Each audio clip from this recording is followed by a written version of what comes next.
O segundo tipo de instrumento que nós utilizamos se chama lista de cabeçalho de assunto. Isso é uma lista, o nome é lista mesmo, porque é uma lista, meus amores. Nessa lista, nós iremos estar apresentando a forma como esses termos têm que aparecer no nosso cabeçalho. Então, se eu tenho bibliotecas escolares, no meu vocabulário, no meu cabeçalho de assunto, eu coloquei no plural, porque na minha obra estava escrito no plural. Aí a gente vai lá no nosso instrumento, que toda biblioteca tem, se não tem, utiliza o padrão, que é da Library of Congress, da Biblioteca do Congresso, que é a lista de cabeçalho universalmente utilizada, não é? Mas cada instituição pode ter a sua. E aí eu vou lá na minha lista e vou verificar. Vou lá em B, bibliotecas escolares. Aí use biblioteca escolar. Então, significa que quando eu for representar o conteúdo daquela minha obra, por mais que o assunto é várias bibliotecas, obrigatoriamente, pelo meu instrumento, que é a minha lista de cabeçalho, ele diz ver biblioteca escolar. Ele quer que seja no singular. Eu vou lá e coloco no singular. Assim, quando eu não estiver trabalhando aqui, vier um colega meu, vai continuar o processo e não vai ter uma hora aparece no plural, outra hora aparece no singular, uma hora tudo em caixa alta, outra hora tudo em caixa baixa. Aí vira um samba de crioulo doido. Com a lista de cabeçalho de assunto, não tem isso. Por quê? Porque ela vai controlar todos os vocabulários que nós vamos fazer. A forma como nós iremos representar o assunto daquela obra, tá? Então, por exemplo, aqui nós temos os modelos que nós podemos colocar. Nós temos, vamos aqui na biblioteca pública, vou colocar o resto que aqui é toda a nossa figura 13, tá? Olha, biblioteca pública. Ver também, porque é o X2X, nós já sabemos que é ver também, não é? Então, aqui eu estou dizendo, eu vou achar esse material em biblioteca pública, biblioteca escolar, biblioteca especial, especializada, universitária. Olha a diferença desse aqui, meus amores. Zona rural. Zona rural, ver. Então, não significa que eu posso achar zona rural e perímetro rural. Não, ele está determinando. Toda vez que aquela obra apresenta como foco zona rural, eu sou obrigada a colocar no cabeçalho de assunto perímetro rural. Então, isso é a lista de cabeçalho de assunto, tá? Ele vai definir para a gente como é que nós iremos estar representando aquele conteúdo daquele documento, beleza? Os nossos tesauros. Os tesauros também é uma lista que vai fazer um controle desse vocabulário. Só que a diferença é que o tesaurus é utilizado pelo usuário. A lista de cabeçalho, como ainda é no processo técnico, ele é utilizado por mim apenas bibliotecário, tá? Então, o tesaurus, ele apresenta de uma maneira hierárquica e ele vai apresentar o termo geral, os termos específicos, os termos relacionados, as notas explicativas, que vai facilitar a vida do nosso usuário ou da nossa usuária. Então, nós temos aqui arquivo, por exemplo. O arquivo já é o geralzão. Por isso que aqui embaixo eu não vou ter TG, eu vou ter TE, que significa termo específico. Dentro do assunto arquivo, aquela minha obra, ela trabalha especificamente o quê? Teoria das três idades. É um foco da arquivologia, do tema arquivo. E junto a esse material aqui, eu tenho alguns termos que vão relacionar. Pode ser que nesses outros assuntos, nesses outros termos, eu também consiga encontrar o que eu quero, que é a teoria das três idades. Então, eu tenho como termo relacionado, TR, arquivologia, biblioteca, centro de informação, museu, e assim vai embora. Agora, percebam aqui, meus amores, biblioteca pública. Biblioteca pública não é um termo geralzão. O termo geralzão é quem? Biblioteca. Porque eu tenho biblioteca pública, biblioteca especializada, biblioteca escolar, biblioteca comunitária. Tá dando para ver a diferença? Aqui eu tinha arquivo. É o arquivo. Vamos colocar assim, é o prédiozão, é o arquivo. Então, o arquivo é meu termo geral. Por isso que aqui embaixo gerou quem? O termo específico, teoria das três idades. Aqui na biblioteca pública, ela vai gerar quem? O termo geral, que é biblioteca. Por quê? Porque a biblioteca pública está dentro de um tema maior, que é a biblioteca. Então, me gerou aqui o TG, que é o termo geral, biblioteca. E biblioteca pública também está relacionado com biblioteca escolar, biblioteca especial, especializada, universitária e assim sucessivamente.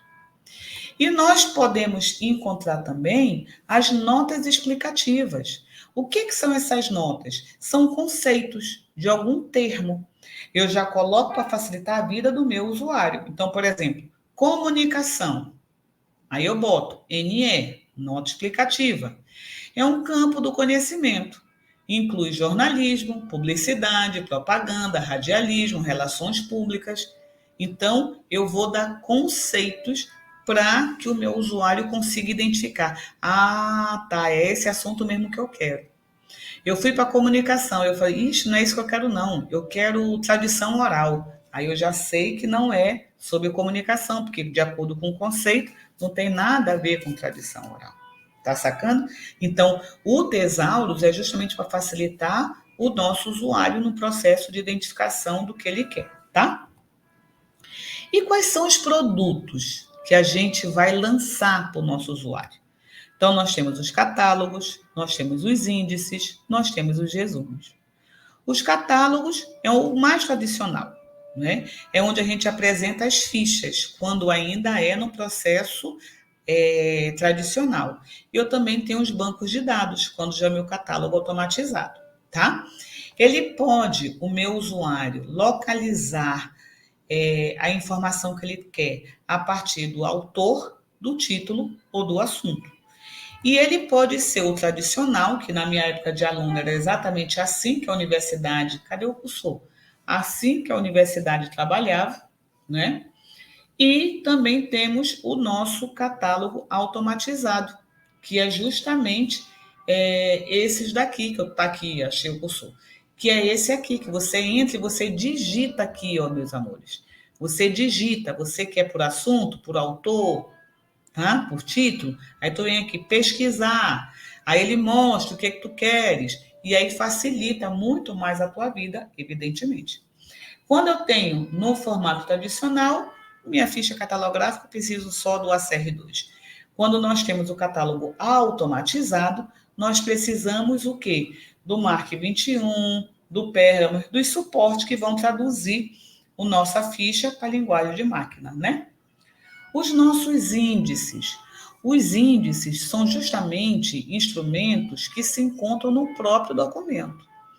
E o índice ele pode ser apresentado no formato alfabético, alfanumérico, cronológico, numérico, sistemático, geral, especial.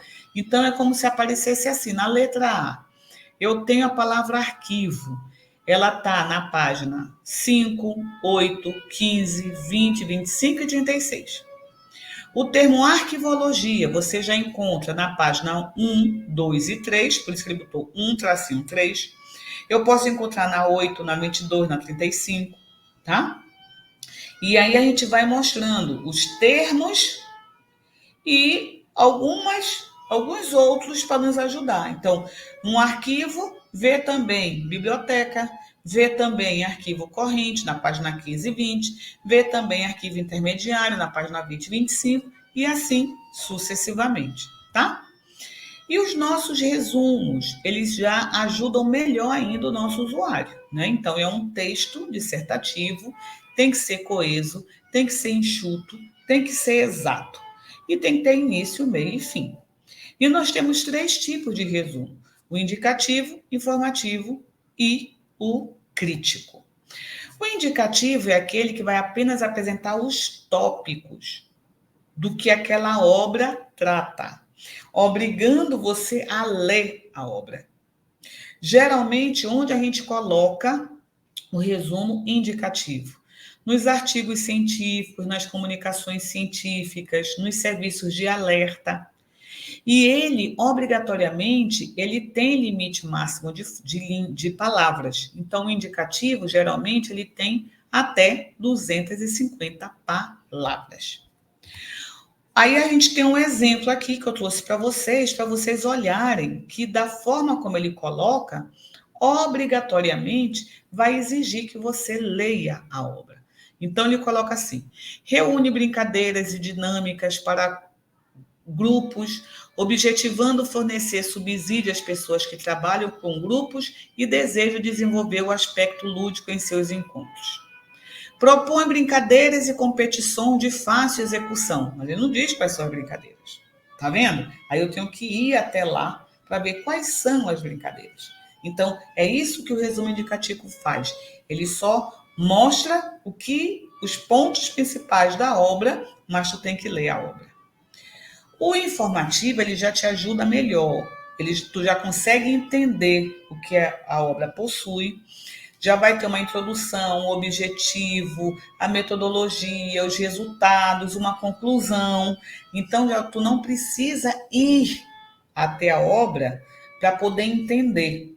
Tu vai para aprofundar. Mas no indicativo, não. No indicativo, tu tem que ir para tu entender. O informativo, não. Eu já te dou uma explicação sucinta daquele assunto. E ele tem até 500 palavras. Então, varia de 250 a 500 palavras, tá? Então, onde a gente usa o resumo informativo? No TCC, no trabalho de conclusão de curso, na dissertação, nas teses, nos relatórios científicos, tá? E aqui a gente tem um exemplo que vocês vão poder ler com mais calma. Vocês dão uma parada no vídeo para vocês olharem bem devagar. Esse aqui está bem legal, porque ele está colocando cada cor e está dizendo: a azul apresenta a problemática, o vermelho apresenta o tema daquele assunto, do assunto principal. O lilás já apresenta o objetivo, né? Este estudo, então, se propõe a entender como o mercado, a partir da perspectiva da economia criativa, tensiona alguma das principais dimensões de uma organização. O verde já diz como eu vou fazer, é a metodologia. O laranja já são os resultados, né? E sempre termina com as nossas palavras-chave. Percebam que ele é muito maior do que o resumo indicativo. Ele pode ser apresentado nesta estrutura ou pode ser apresentado nesta outra estrutura que nós temos lá no nosso material didático, que é o resumo altamente formatado. Ele exige que você coloque introdução, método, resultado, conclusão. Ele exige que você mostre o que você está fazendo. Isso facilita o leitor, porque aquele outro não. Você, à medida que você vai lendo, você vai identificando que é a introdução, que é o problema, que é a metodologia. Aqui não, aqui é mais claro. Ok, meus amores? E o resumo crítico, também é chamado de resenha. Esse aqui não tem limite de palavras. Esse daqui ele pode ter 1, 2, 3, 4, 5 folhas, porque obrigatoriamente o resumo crítico não está dizendo crítica. Você vai fazer uma crítica acerca daquele texto. E para eu criticar aquele texto, dizendo se ele está certo ou errado, eu tenho que provar. E eu provo através de quê? De outros autores. Então, por isso que no resumo crítico, eu vou ter citação, eu vou ter colocando outros autores, corroborando com o exposto, destaca-se Almeida 2020, que diz isso assado cozido, tá? Por isso que o resumo crítico ou resenha, é o nome dele, ele é feito por especialista. Por quê? Porque para eu conseguir fazer uma análise daquele texto, a partir da citação de outros autores, no mínimo eu tenho que entender um pouquinho desse assunto, já ter lido outras pessoas, senão vou ter que penar muito para descobrir ainda. Pode ser qualquer pessoa fazer? Pode. Mas quanto mais especialista você for no assunto, mais preciso vai ser o teu resumo, tá? E ele apresenta N formatos também. Eu trouxe esse daqui só para a gente poder dar uma vista como é que essa pessoa fez, né? Ela trabalhou o assunto discutido, apresentou, fez o resumo da obra, fez a sua conclusão e aqui ela botou análise crítica. Mas tem gente que faz ao mesmo tempo, tudo misturado, ok? Para finalizar essa nossa aulinha, que ela já está um pouquinho grande, que eu vou até dividir para não ficar muito extensa para vocês, a figura 22, ela coloca bem claro o que nós temos que fazer em relação à elaboração de resumos, independente se é o indicativo, o informativo ou o crítico. Nós temos que primeiro ter na nossa cabeça qual é o tipo de resumo que eu tenho que fazer, qual é a minha necessidade. Depois, eu tenho que saber a extensão desse meu resumo. Se ele é indicativo, até 250 palavras. Se ele é informativo, até 500 palavras. Se ele é crítico, não tem essa exigência. Mas onde a gente acha isso? Na NBR. Então, nós temos a NBR 6028, que é específica para elaboração de resumo. A terminologia especializada ou técnica do meu texto-fonte. Eu tenho que ter em mente o conteúdo, eu tenho que saber qual é o meu tópico frasal, qual é a palavra mais importante, qual é o tema, né? Qual é o objetivo geral, qual é o procedimento metodológico, quais são os resultados que eu obtive nesse estudo, quais são as suas conclusões, as suas considerações finais. Elabore sempre as orações em lugar de período. Em vez de fazer uma coisa muito grande, tem que ser uma coisa mais sucinta, né? Não usar abreviaturas, não usar símbolos, não usar equações ou nota de rodapé, não utilizar recuo, não utilizar parágrafos, tá? E a gente também não utilizar os dados da catalogação descritiva. Manter sempre verbo na voz ativa. E também, à medida que você vai escrevendo, você sempre vai estar na terceira pessoa do singular. Quando o teu resumo ele não tem os elementos pré-textuais, não tem capa, não tem folha de rosto, aí você tem que botar a referência acima do teu resumo. Se houver capa, folha de rosto, todos esses elementos pré-textuais que a gente chama, não, você já vai direto ao teu resumo, não precisa colocar mais lá em cima, tá? Você sempre tem que ter uma palavra-chave, que é justamente quais são os termos que a gente vai estabelecer para recuperar aquela obra. Eu tenho que classificar esse meu material. Ele é sigiloso ou ele é para acesso público? E eu tenho que sempre apresentar um texto na norma culta, porque se isso é um texto científico que vai ser disponibilizado como um instrumento de identificação para os meus usuários, eu tenho que fazer o meu processo linguístico de forma correta. Então, de acordo com as normas da língua portuguesa e de acordo com as normas da ABNT, que é a Associação Brasileira de Normas Técnicas, para que tenha tudo bonitinho, tudo certinho. Ok, meus amores? E com isso a gente vai ficando por aqui e aí a gente se encontra no nosso próximo vídeo. Tchau, tchau.